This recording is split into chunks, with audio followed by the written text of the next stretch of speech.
Hello, and thank you for watching the Northwest Georgia Health Podcast. We're here today at the start of a brand new year. We've got Denise Rustad, our Creation Health Coordinator, and Dr. Scott LePor from Gordon Hospital Internal and Family Medicine. And we're going to talk today about New Year's resolutions and making life changes.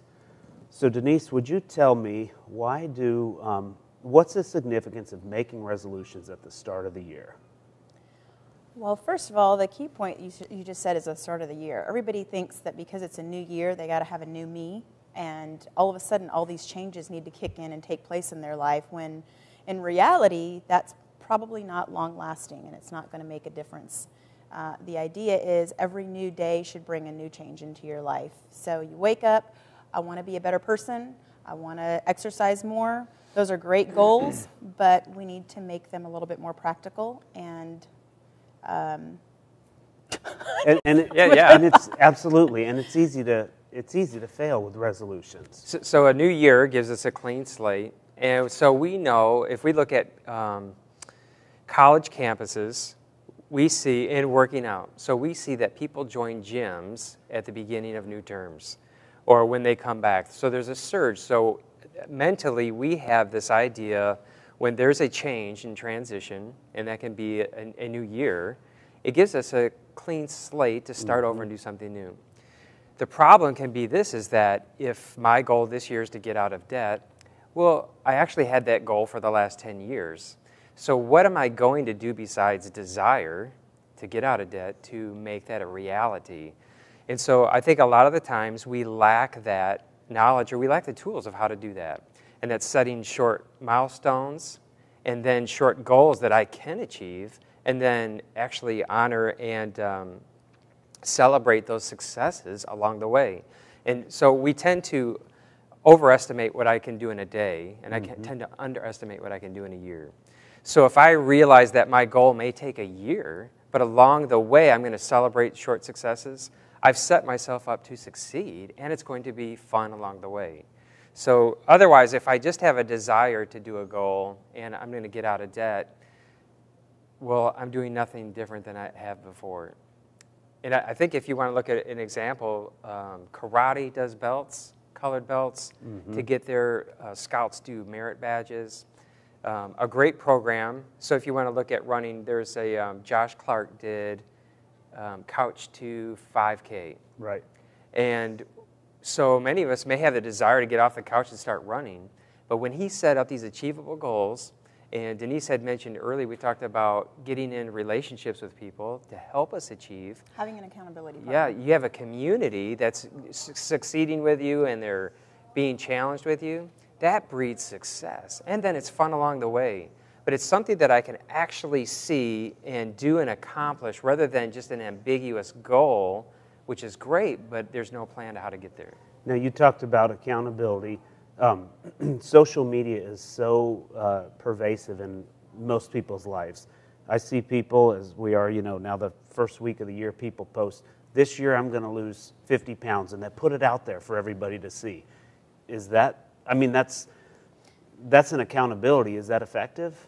It's certainly one way of accountability, and I wouldn't discourage that from anybody that wants to use that. Personally, for me, the social interaction with people that I have, meeting them at the gym and knowing that when I'm not there, they're going to text me or call me and say, hey, where are you? We missed you today. That is much more effective to me than somebody following me on Facebook and saying, hey, I haven't seen any of your posts of you running lately. You still doing that? Or how's the weight loss coming? So for me, it's more about interacting with people, connecting with them, personally, Yes. Versus online or Facebook. But whatever works for people, not everybody has that friend that they feel like they can call on to go walking with, or not everybody feels comfortable going to the gym and creating a group there, a bond that they can meet up with on a daily basis. But for those that do, to me, I find that to be far more effective.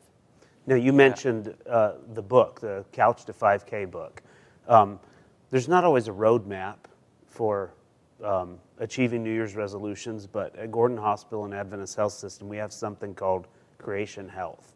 Talk a little bit about Creation Health and how that's a roadmap to living an optimum life.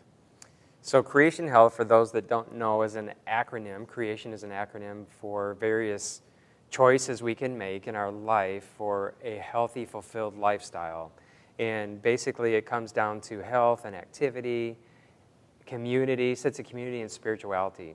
So if we look at briefly blue zones in the world, where we found 5 places where people live exceptionally longer than any other place in the world. So there's more people that live to 100 than any other place in the world. And a blue zone also had to have significantly less heart disease, obesity, and diabetes. So it had to be a healthy 100 years old. And what they found that at 100 years old, these people were fully functional. So they could run, jog, work full time. That's remarkable. It's remarkable. So they looked at commonalities. And there's actually 3 commonalities between the 5 blue zones. One was a strong spiritual foundation. So 4 out of the 5 were Christian. The 5th one was animistic, Okinawa, Japan. They had a strong sense of community. So they took care of family. Family lived multiple generations together. They met together in the community on a daily basis. And then they ate a whole food plant-based diet, 85%. So if there was animal protein, it was a small amount. So if we look at Genesis, God's design for man, that is to be spiritually connected in a trust-based relationship and eating fresh fruits, vegetables, seeds, nuts, and herbs. So really, when I get back to God's design, I actually function better. I become more fulfilled. So science is actually proving Genesis. And so what it's suggesting is the closer I get to the Garden of Eden experience, the more fulfilled I am. And the further I get away from that experience, the more problems I have. So I find that amazing. And science is actually pointing us back to the Garden of Eden. That's outstanding. Yeah. And the neat thing about creation health is that it's focusing on the small changes in your life. So every day you wake up and the idea of it being a holistic approach to living. It's not just diet, it's not just exercise, but it's every aspect of your well-being. You're waking up every day and saying, how can I be a better person all the way around today? What small little thing can I do today to help me, eat better, to help me be more active, to help me be better in my relationships with my family or my coworkers? So in my home, I have a chalkboard that's right by the back door where we leave, and it says, happiness. Today, do one thing that makes you happy. And so that's my focus for every day as I walk out the house. What's one thing that I can do? And it's not trying to be self-centered. It's just saying one thing that I can do to improve my well-being. And that's what creation health is, holistic well-being in all 8 aspects of your life. Creation. Yes. Well, we have to take care of ourselves before we can take care of others, right? To be able to take care of others. Yes. And in taking care of ourselves and taking care of others brings fulfillment. So that even brings us back to the New Year's resolutions about having community. So if I'm accountable to someone, if I actually look at a way that science tells me that works, that brings fulfillment to me, it isn't that, Denise, I didn't see you at the gym, I'm going to shame you, I'm going to intimidate you and get you into the gym, because that destroys relationships. But if I go up to Denise and say, Denise, I know you have a goal, how can I help you? Are you scared to go to the gym? Do you want someone to go with you to the gym? Maybe she's never been to the gym and it's intimidating for her. So if I see someone failing, but my goal becomes their success, now I need to find out why are they failing in a gentle way and then offer that support to them. Now that brings community and that brings trust-based relationships. So actually my fulfillment comes from fulfilling others as well at the same time. So it becomes when Christ said, all the laws hang on the 2 laws, which is loving God and loving others. So everything I do, and that's mindfulness, right? Mindfulness is having a appropriate love with appropriate boundaries, which brings healthy relationships. That's who God is. And then I have a love for others.